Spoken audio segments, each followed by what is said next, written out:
Tripura competitive এক্সামে current affairs থেকে আসা 1 থেকে 2টি কোশ্চেন মন্ত্রিপরিষদ থেকে আসে। সেই বিষয়ে আজকে আমরা আলোচনা করব। দেরি না করে ভিডিওটি শুরু করছি।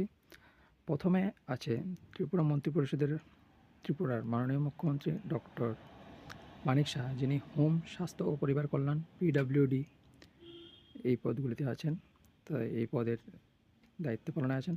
দ্বিতীয় আছেন রতনলাল নাথ, মাননীয় মন্ত্রী ক্ষমতা, কৃষি ও কৃষক কল্যাণ এবং নির্বাচন। তৃতীয় আছেন প্রাণজিৎ সিংহ রায়, মাননীয় মন্ত্রী অর্থনীতি, পরিকল্পনা ও সমন্বয়, তথ্য প্রযুক্তিতে। এরপর আছেন শ্রীমতী শান্তনা চাকমা, মাননীয় মন্ত্রী শিল্প, বাণিজ্য, কারাগার, অন্যান্য অনগ্রসর শ্রেণীর কল্যাণ। এরপর আছেন মাননীয় মন্ত্রী শ্রী সুধান্ত চৌধুরী, খাদ্য, নাগরিক সরবরাহ ও ভোক্তা বিষয়ক, পরিবহন, পর্যটন। এরপরে আছেন মাননীয় মন্ত্রী শ্রী টিঙ্কু রায়, যুব বিষয়ক ও ক্রীড়া, সমাজ কল্যাণ, সামাজিক ও শিক্ষা এবং শ্রম। তারপর আছেন উপজাতি কল্যাণ, তাঁত, হস্তশিল্প এবং রেশম চাষ, পরিসংখ্যান। এর দায়িত্ব পালন আছেন মাননীয় মন্ত্রী শ্রী দেববর্মন।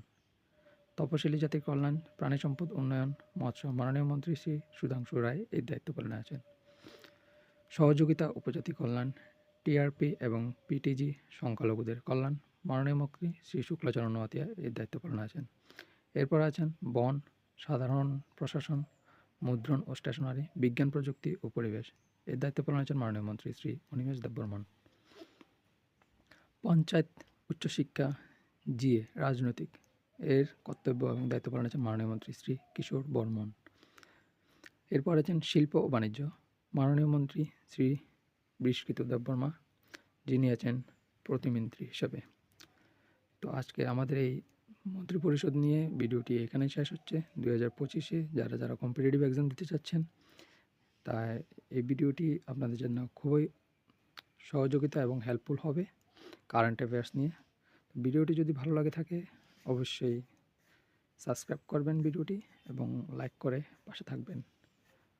এরকম ভিডিও আপনাদের কাছে আসতে থাকবে যেগুলো আপনাদের এক্সামে খুবই হেল্পফুল হবে। তো সবাইকে আবারও ধন্যবাদ, অসংখ্য পাশে থাকবেন।